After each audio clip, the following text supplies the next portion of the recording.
Mais la route est longue pour faire le tour du monde. Il faut être patient, la route est longue. Bienvenue au lac Atitlán, considéré par certains comme le plus beau lac du monde, situé au beau milieu du Guatemala et bordé de 3 volcans.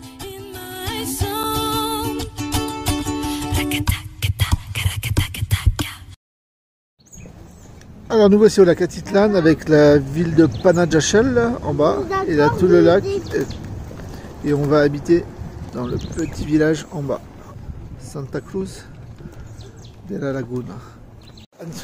Tu peux nous dire où on est? Alors là on est arrivé, presque arrivé, parce qu'on attend que les freins refroidissent. On les a arrosés avec du coca fouetté, mais voilà, ça sent le popcorn grillé maintenant, mais il faut encore attendre un peu que ça refroidisse davantage pour pouvoir descendre la dernière, les pentes escarpées qui mènent au lac Atitlán. Donc c'est un immense lac de cratères entouré de volcans. Là on arrive dans la saison des pluies, donc il est couvert là au moment où je vous parle, en espérant que demain matin ce soit pas le cas. Mais voilà, du coup c'est un immense lac. On va aller à Panajachel pour prendre un bateau, une lancha, pour aller dans le village où on a réservé, qui est Santa Cruz de la Laguna. On est dans la lancha et on va à Santa Cruz de la Laguna. Bah voilà, donc on n'a pas réussi à négocier un super prix, mais voilà, c'est notre challenge des 3 jours, arriver à prendre la lancha pour moins de 60 quetzals. Est-ce que c'est long? Est-ce que ça va mettre beaucoup de temps? Non, 10 minutes. 10 minutes pour aller à Santa Cruz. On est le combien? On est le 13?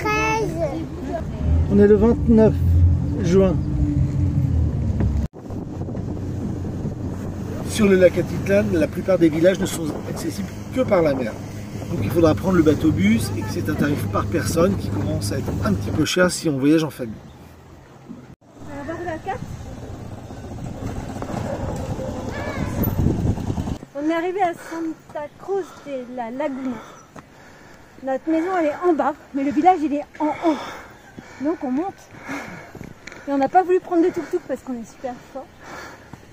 Voilà, c'est notre trek de la journée. Voilà, donc voilà le lac. Le soir c'est un peu nuageux parce que c'est saison des pluies, mais demain matin normalement ils nous ont promis que ce serait très dégagé. T'as raté, j'ai commencé à manger le mien. Vas-y. Mais c'est pas grave. Je vais filmer le tien. Mais bon, j'ai commencé à le manger. Anne-Sophie. Oh, c'est quoi? On dessine le paysage. Trop beau. Alors on a testé pour vous le café Sabor Cruceño, donc le café-restaurant des saveurs de Santa Cruz de la Laguna. C'est une école en fait de cuisine et puis un atelier pour apprendre aux jeunes filles à faire de la confection, aux jeunes hommes d'ailleurs, je sais pas pourquoi je dis les jeunes filles. En fait c'est comme une école de cuisine et d'hôtellerie. C'est les étudiants qui viennent nous servir à manger. C'était super bon. On a mangé des bons petits plats, des jus aussi très très réussis et tout ça hyper bien servi, vraiment façon grand restaurant.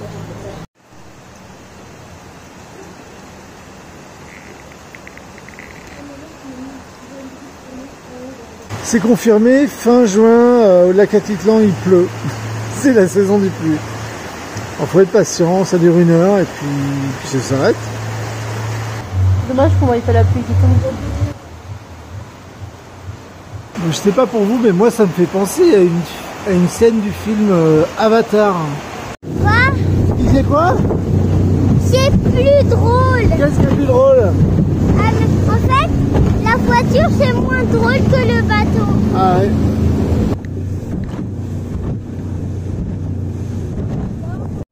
Le lac Atitlán était considéré par certains romanciers comme le plus beau lac du monde. Bordé de ces 3 volcans, il est devenu parc national en 1955 et cette destination a été popularisée par la compagnie aérienne Pan Am, qui cherchait des destinations pour remplir ses vols.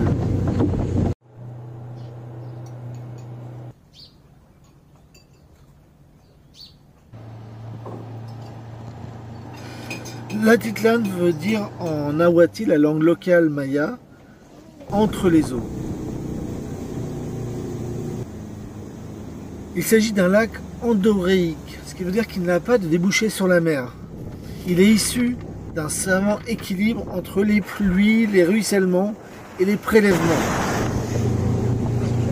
À ce titre, son équilibre est très fragile.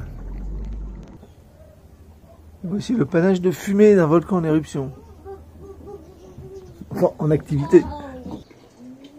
Le lac est bordé par 3 volcans, issus d'une période géologique assez intense. Les volcans sont le San Pedro, le Taliman et l'Atitlan, qui culminent à 3537 mètres d'altitude.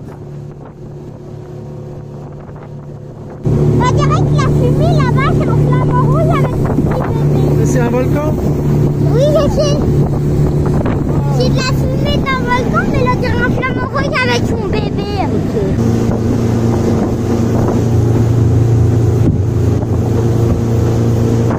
Alors on est à San Juan de la Laguna. Vas-y, vas-y, avance. On fait le tour. Oh, tiens, t'es là, toi. On fait le tour. Hop. Yep, tiens. Elle met la dose. Ça, c'est le maire de la ville qui passe les messages. Aujourd'hui, fête au village. À San Pedro, un villageois nous a proposé de monter au beffroi du village.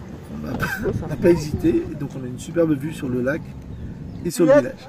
T'es sûr? Moi, j'ai pas le droit. Non, non, c'est trop.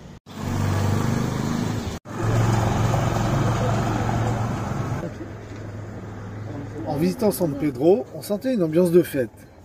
Et sans qu'on s'en rende compte, ça a commencé.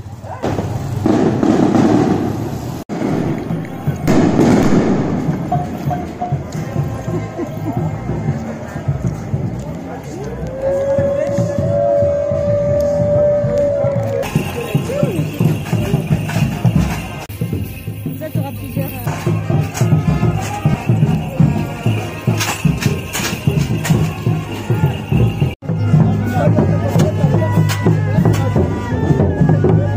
C'est la fête à San Pedro. On le savait pas, mais on tombe juste le jour de la fête annuelle. Toute la journée, procession, défilé, costumes. Tout ça dans un joyeux tintamarre de rituels mayas et de catholicisme.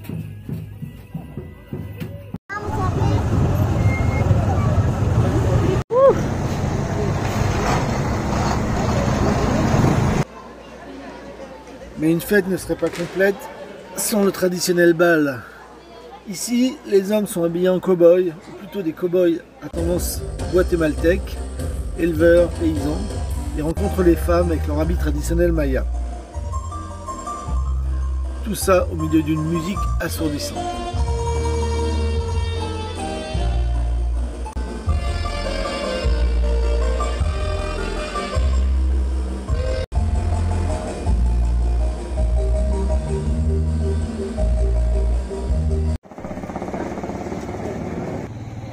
Et c'est le retour du tuk-tuk. Ça faisait longtemps qu'on n'en avait pas vu et on n'a pas résisté à la tentation.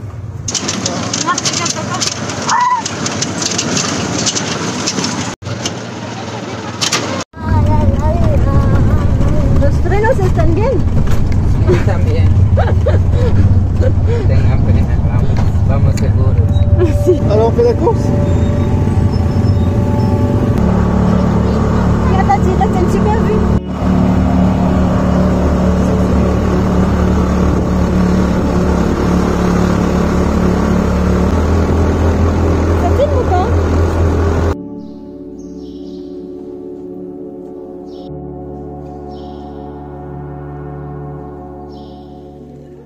Bien sûr, au Guatemala, il y a de nombreuses églises à visiter. Au-delà de la vénération des saints catholiques classiques, il y a toujours le Dieu maximum issu des croyances mayas.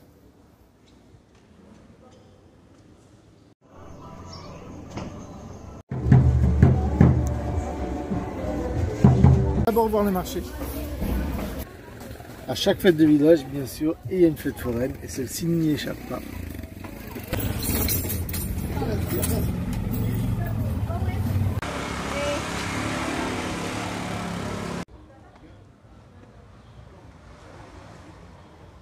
Au-delà de la fête du village, sachez que San Juan de la Laguna est spécialisé dans le tissage et la pêche. Il compte 10 000 habitants.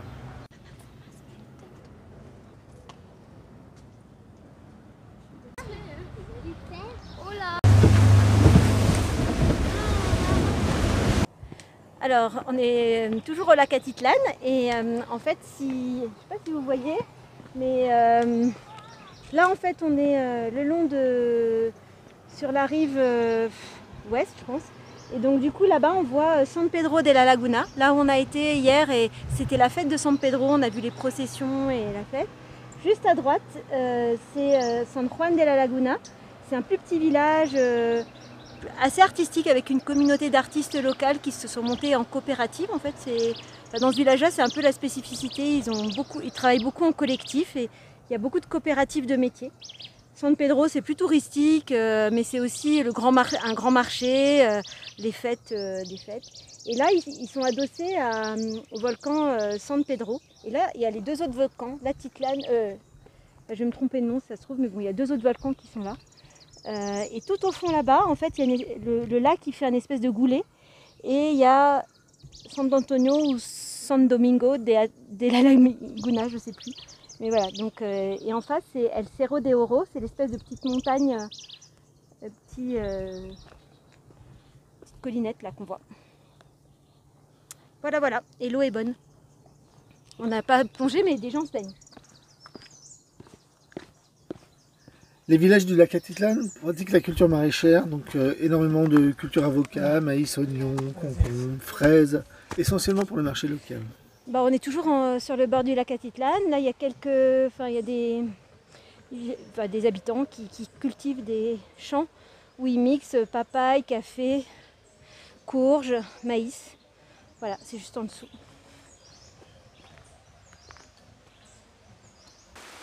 L'écosystème du lac Atitlán, du fait qu'il ne se déverse dans aucune mer ni aucune rivière, est très fragile. Pourtant, les organismes de tourisme américains et la Paname ont introduit en 1958 une espèce invasive des lacs américains, histoire de faire venir les touristes et les pêcheurs américains.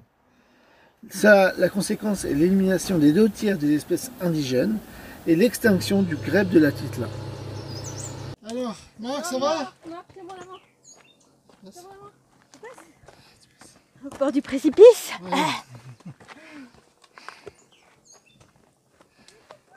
C'est trop vertigineux. Il y a toujours un chemin comme ça pour m'embêter.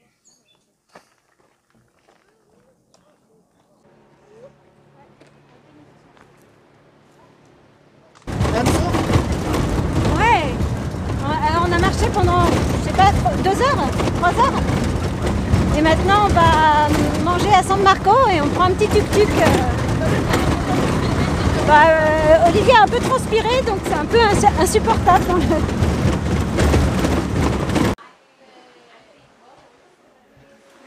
Tout autour du lac, vous trouverez de nombreux restaurants sympas et pas très chers. Quelqu'un peut pousser?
On espère que la visite du lac Atitlán, de ces 3 volcans, de ces nombreux villages, vous a donné envie d'aller le visiter à votre tour. On vous dit à bientôt pour d'autres visites. Au revoir.